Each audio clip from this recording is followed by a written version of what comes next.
that movie, Harry Potter and the Goblet of Fire, and I specifically say movie, not book, there's a scene near the end of it where Voldemort is finally able to touch Harry Potter without exploding or burning. So, I'm finally touching the inside of the Subaru Forester. My hand is not on fire. Howdy folks, Nathan here with the Fastlane Car, and this is the 2019 Subaru Forester. We rarely get an opportunity to drive Subarus, so this is a great opportunity. And coming up in this video, we're going to give you a little bit of behind the wheel time as we drive. It's going to be an interesting video, and we're going to give you a few numbers. All that's coming up next.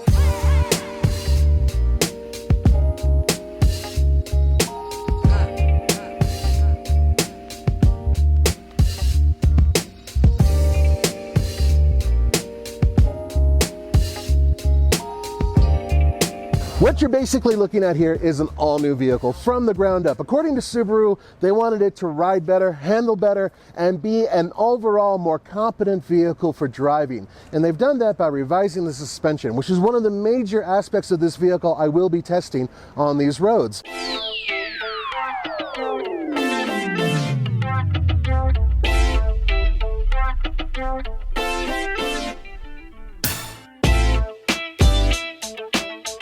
Shame that I haven't been able to drive this vehicle because 90% of it is freaking good. It is so smooth on the road. The suspension is beautifully sorted. It's not a performance vehicle, and it is no longer what I used to call a tall hatchback. It really is a crossover now. It really is kind of an SUV-ish type thing. It's so much bigger than it used to be. And the reason I'm speaking from such a level of authority is because I actually own the second generation Forester, and I absolutely adored that vehicle. This ride on this vehicle is quite possibly best in class.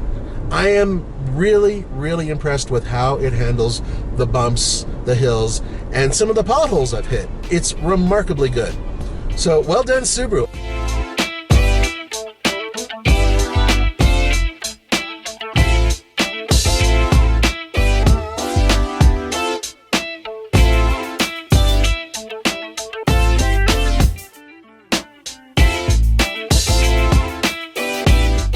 What you're looking at here is a 182 horsepower engine that puts out 176 pound-feet of torque. It's a boxer, so the pistons are going this way as opposed to this way, or even this way. And it's hooked up to a continuously variable transmission, feeding all four wheels. It has the symmetrical all-wheel drive system. Now, they no longer have the turbocharged engine available for the Forester, and there's no longer a manual transmission option. This is the way it comes. Fortunately, it is a fairly efficient engine. The bad news is, well, I'll show you on the road.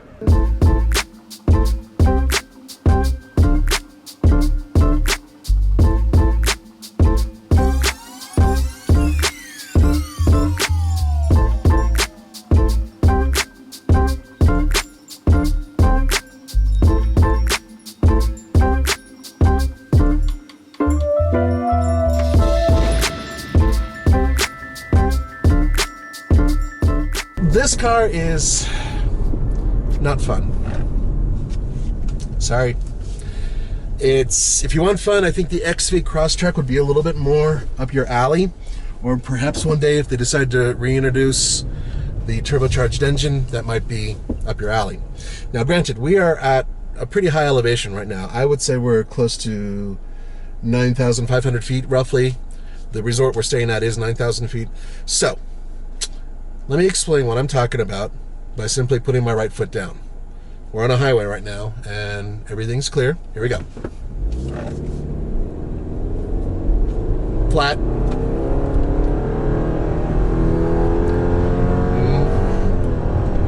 That's 50.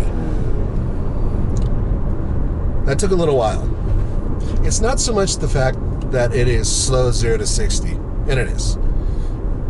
It's that passing power and being able to merge and take it off from a stop, all of those things are kind of muted. And because of that, it sort of takes a lot of the edge off of what the car used to have. It used to have a little bit more brio. Pricing for the 2019 Subaru Forester is as follows. The base model starts at $24,295. Now you do get standard all-wheel drive system and you get the EyeSight system with that price. Then you go up to the Forester Premium, which is $26,695. From there, you move up to the Forester Sport, which is $28,795, and the Forester Limited, which is $30,795. The vehicle we tested in this video was the Forester Touring, which was $34,295, and that was almost completely loaded.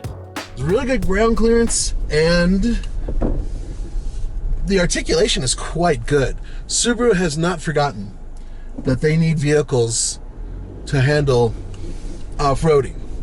They're smart about that. Cornering, it's very competent, but it does lean a little bit, and it does have a little bit of a squishiness to it, which is great for regular driving. But once again, if you're looking for fun, I do recommend looking at the XV Crosstrek. Now, I recently drove one of those with a 6-speed manual transmission. A buddy of mine bought one. I really liked it. It was a little underpowered still, but its new manual transmission setup was much better. This car could really use that. But as it stands, compared to one of my favorites, which would be the Toyota RAV4 Adventure, this car is right up there with it. I think the Adventure has a little bit more oomph to it, and if you want a lot more oomph, you go for the Mazda CX-5 Turbo. That thing is just, compared to this, that thing's a Ferrari. This thing can hold a lot. Seriously, back here, 33 cubic feet of space with the rear seats up, and if you put the seats down, 70.9 cubic feet of cargo space.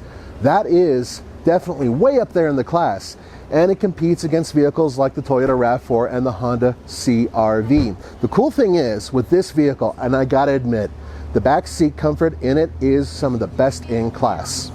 This is one of the best parts of this car, its overall comfort. I am sitting behind myself. Now look, I'm 6'1", and I've got tons of space. I can cross my legs. I mean, granted, it's not something that's pretty to watch, but I can do that. The seats themselves do recline a little tiny bit as well. The overall seating position is good. The seating comfort is quite nice. These leather seats are fantastic. Well done, Subaru. As a regular driving car, a few things you should know. First of all, I'm in the top trim model. Subaru has gone a long way making their interiors more comfortable. The seating surfaces are way better. The controls are much better. The steering wheel, I don't know, it's okay. Used to be better, but it's not that big of a deal. They've gone through a lot of trouble to make sure that everything that you're touching is decent quality. And I like that, because it used to be really kind of like a thin, hard plastic that didn't feel very expensive. So they've gone a ways out of their way to make sure that you enjoy the feel of their materials. I think that this is a great driving car in terms of comfort and competence. It's not my favorite in terms of overall design. I find it to be a little bit on the boring side. I do like the color. You know what else I like? I like the fact that the car is safe. We know it's safe. It's a Subaru. That's their reputation. Well done. It's sure-footed, I'll tell you that. Gone through some puddles and deliberately tried to kind of get it sideways or whatever. Ain't gonna do it. It's basically kind of a cure for stupid. You drive one of these cars and it's going to take a lot of the foolish things that drivers do sort of out of the mix. And that's a really important thing to an awful lot of drivers. It has the EyeSight system, which is really good for safety. Car stops in front of you, the car will stop for you. It's able to see pedestrians, and it's able to make sure that you spread the love as you drive. I really wish it was fun. That's kind of the bottom line here. I like fun cars. So Subaru's done a lot of things right, and only a couple things that, personally speaking, I'm not thrilled with. Here's the good news. If you really wanted to get a Subaru and you wanted fun, you go to the WRX or even the Crosstrek with the manual transmission. That's kind of fun. For the Fastlane Car, this is Nathan. I hope you enjoyed this really brief review of the Subaru Forester.